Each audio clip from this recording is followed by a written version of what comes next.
All right, ladies and gentlemen, welcome back. Professor Connect here with another video. This time bringing you guys a video over composite, otherwise known as nested functions. Sometimes these are also called composition functions.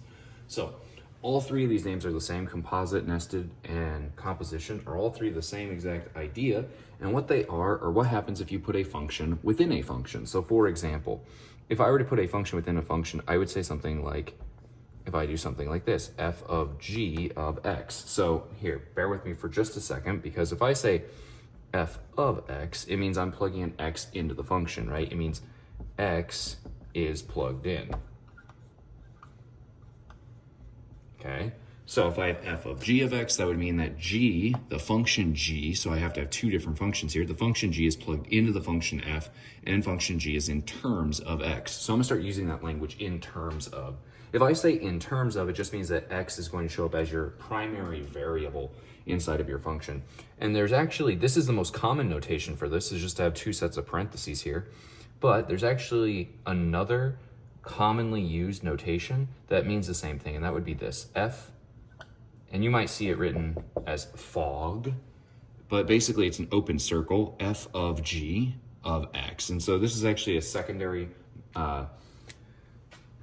it's a secondary writing that oftentimes is used inside of composition functions, just so that way you don't write out all the parentheses everywhere. So that gives us like an overall. One thing of note that you may want to keep in mind is that order does matter. Okay. And when I say order does matter, what I mean by this is f of g of x is not the same as g of f of x, meaning plugging them in different orders will result in different solutions. So we'll definitely see what we mean by that here in a second, okay? I just want to make sure I cover all of my bases. I guess one last thing before we get started on anything, now that I'm thinking about it, is remember, f of x means that x is plugged in. If I replace this with a number, it just means that number gets plugged in. So x is basically acting as a variable. If I plug in a number in for that variable, that number becomes x, basically. So I could say like f of 3, so then it would be 3 is plugged into the equation or the function. All right, so here's where things are gonna get a little interesting. So I'm gonna try to go through a couple different examples to try and give you guys an idea of how we can do these. And I'm gonna try to start basic and get slowly more complex. So when I say I'm gonna try to start basic, keep in mind, I'm doing this at an Algebra 2 or higher level. So if you're lower than an Algebra 2 class right now, this might take just a little bit to get used to. And keep in mind, I've already done a video over function notation, which is a background for this. So if you're not sure what function notation is, definitely go back and check out one of those two videos. So I'm gonna basically write out this problem real quick. I'm gonna say let f of x equal a function of 3x plus 7. And we're gonna say and g of x equal, and now here's where I need to actually write out like a whole different function. So g of x is actually gonna be 2x squared plus, not plus 8, I'm gonna do minus 8. Okay, so now I'm gonna actually solve this for two different things. We're gonna solve it for two different pieces. The first piece that we're gonna solve for is, what does it mean if I do f of g of x?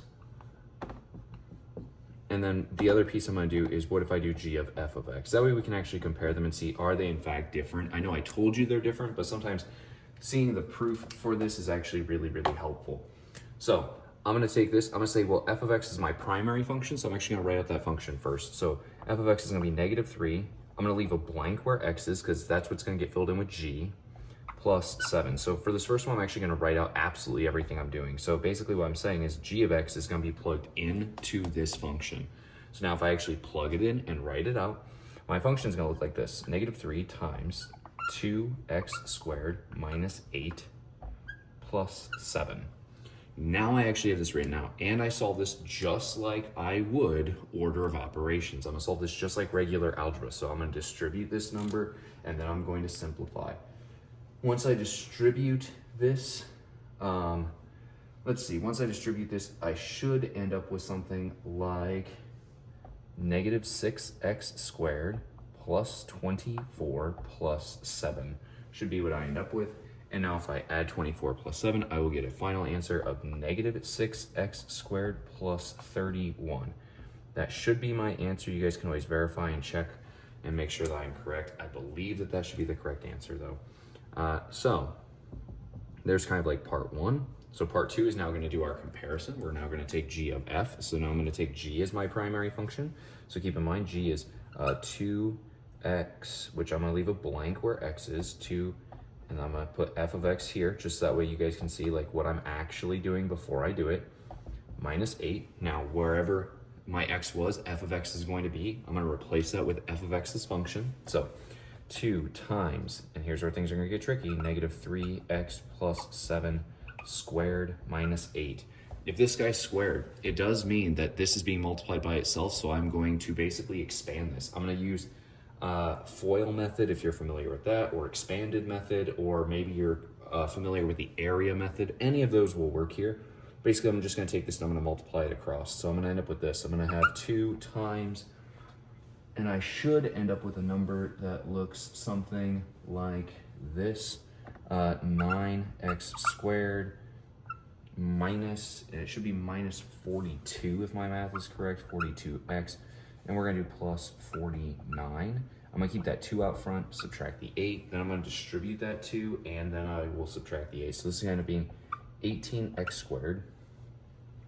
Let's see, 18x squared minus 84x plus, and this guy should be 90, I believe. No, wait. 98. There we go. 98 minus 8. Then my simplified answer will just end up being this guy with 98 minus 8 will give me 90.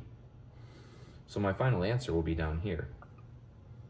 And obviously this is not the same as this, right? They're very different end result functions. So that gives us a little bit of a heads up of what in the world this is talking about. Keep in mind, if I were to say f of g of 3, that's going to work out just a little bit differently. So I'm going to take a minute here and just go over an example where I kind of do something like that, just that way you guys can kind of see what I'm talking about. So I'll actually do this example from the start, and I like solving this a different way. I just like talking to students and solving it this way because sometimes it makes more sense. So if I say f of g of 3, I like solving the inside when I'm plugging in a number first because I think it's actually easier. So I solve g of 3 first. G of 3 would mean that I'm doing this,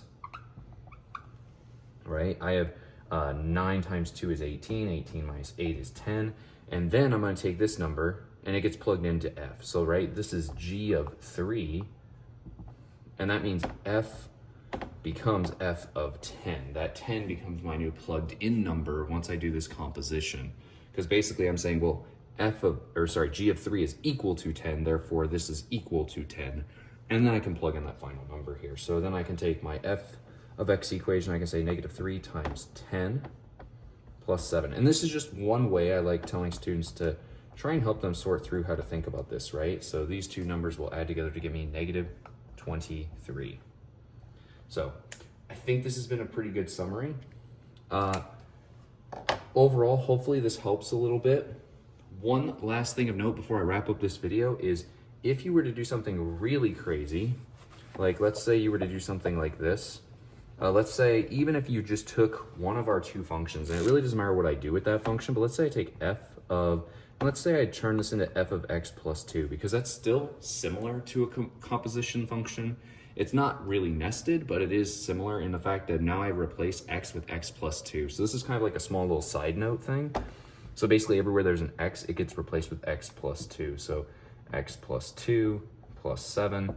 And some teachers will definitely make you solve this. They'll be like, okay, now simplify this down as much as possible. So you might have negative 3x minus 6 plus 7, and you'll end up with this being equal to negative 3x plus 1. So that gives us a bunch of different variations using just two different equations. That way you guys can see differences between composition functions and nested functions. Keep in mind, I only did two functions. In theory, if you had a third function, you could do something really crazy like f of g of h of x.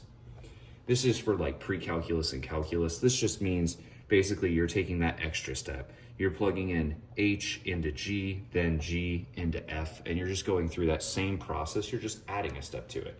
For most Algebra 2 and below students, this is going to be completely fine. This will probably only really matter if you're taking AP Calculus, maybe if you take upper level physics. In my experience, I didn't have to teach this to regular pre-calculus, but some teachers might. So anyway, that's been Professor Connect here, bringing you guys this video summarizing composite and nested functions. Thank you guys for watching the video. Share this if you thought it was helpful, and I hope to see you guys in the next video.